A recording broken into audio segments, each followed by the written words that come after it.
நபி ஸல்லல்லாஹு அலைஹி வஸல்லம் அவர்கள் இறந்த பிறகு பிலால் பாங்கு சொல்வதையே நிறுத்திவிட்டார். நபி அவர்கள் மரணத்திற்கு பிறகு 2 முறை மட்டுமே அதான் சொன்னார். நபி அவர்களின் நினைவு அதிகம் வருவதால் மதீனாவில் இனியும் தங்க முடியாது என்று டமாஸ்கஸ் நகருக்கு புறப்பட்டார். ஒரு இரவு அவர் தனது கனவில் தூதரை கண்டார். தூதர் அவரிடம், யா பிலால், நீங்கள் என்னை பார்க்க வேண்டிய நேரம் இதுவல்லவா என்று கேட்டார்கள். பிலால் அவசரமாக விழித்தெழுந்து உடனடியாக தனது ஒட்டகத்தில் பாலைவனத்திற்கு புறப்பட்டார். பல நாட்கள் பயணம் செய்த பிறகு அவர் இறுதியாக மதீனாவை அடைந்தார். யாரும் அவரை பார்ப்பதற்குள் அவர் நேராக நபியின் கல்லறைக்கு ஓடினார். அதை அடைந்ததும் கல்லறையில் சரிந்தார். அவர் கல்லறையில் தலையை வைத்து அழத் தொடங்கினார்.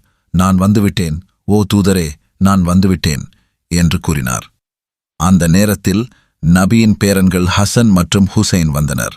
அவர்களை பார்த்ததும் பிலால் எழுந்து அவர்களை இறுக்கமாக அணைத்துக் கொண்டு, ஓ நபியின் கண்களின் ஒளியே என்று கூறினார்.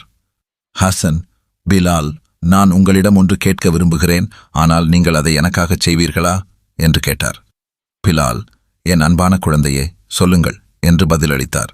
ஹசன், நீங்கள் ஒருமுறை நபிக்கு அவரது மசூதியில் செய்ததைப் போல அதான் செய்வதை கேட்க நாங்கள் ஆவலாக உள்ளோம். நாங்கள் அதை கேட்க விரும்புகிறோம். நீங்கள் அதைச் செய்வீர்களா? நான் அதை உனக்காகச் செய்வேன் என்று பதிலளித்தார். நண்பகலில் பிலால் நபி ஸல்லல்லாஹு அவர்களின் மசூதியில் தொழுகைக்காக அழைப்பை விடுக்கும் இடத்திற்குச் சென்றார். அவர் அல்லாஹூ அக்பர், அல்லாஹூ அக்பர் என்று கூறத் தொடங்கினார். இதனால் மதீனா முழுவதும் அதிர்ந்து போனது. பிலால் அஷ்ஹது அன் லா இலாஹ இல்லல்லாஹவை அடைந்ததும் முழு நகரமும் நடுங்கியது. அஷ்ஹது அன்ன முஹம்மது ரசூல் அல்லாஹ் என்று கூறி அனைவரும் தெருக்களில் குவிந்தனர். மக்கள் ஒருவருக்கொருவர் தூதர் உலகிற்கு திரும்பிவிட்டாரா என்று கேட்டுக்கொண்டனர். மக்கள் அழுது புலம்பிக் கொண்டிருந்தனர். அன்றைக்கு போல் எப்போதும் மதீனா மக்கள் அழுததில்லை. அழைப்பை முடிக்க பிலால் தனது கண்ணீரை அடைக்காமல் இருக்க முயற்சித்துக் கொண்டிருந்தார்.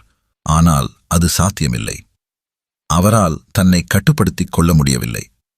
பிலால் ரலி அவர்கள் மரணப்படுக்கையில் இருந்தபோது அவரது மனைவி, வா ஹசனா, எவ்வளவு பெரிய துக்கம் என்று அழுதார். அதற்கு பிலால், வா தராபா, எவ்வளவு பெரிய மகிழ்ச்சி என்று பதிலளித்தார். நாளை நான் என் அன்புக்குரியவர்களை சந்திப்பேன்.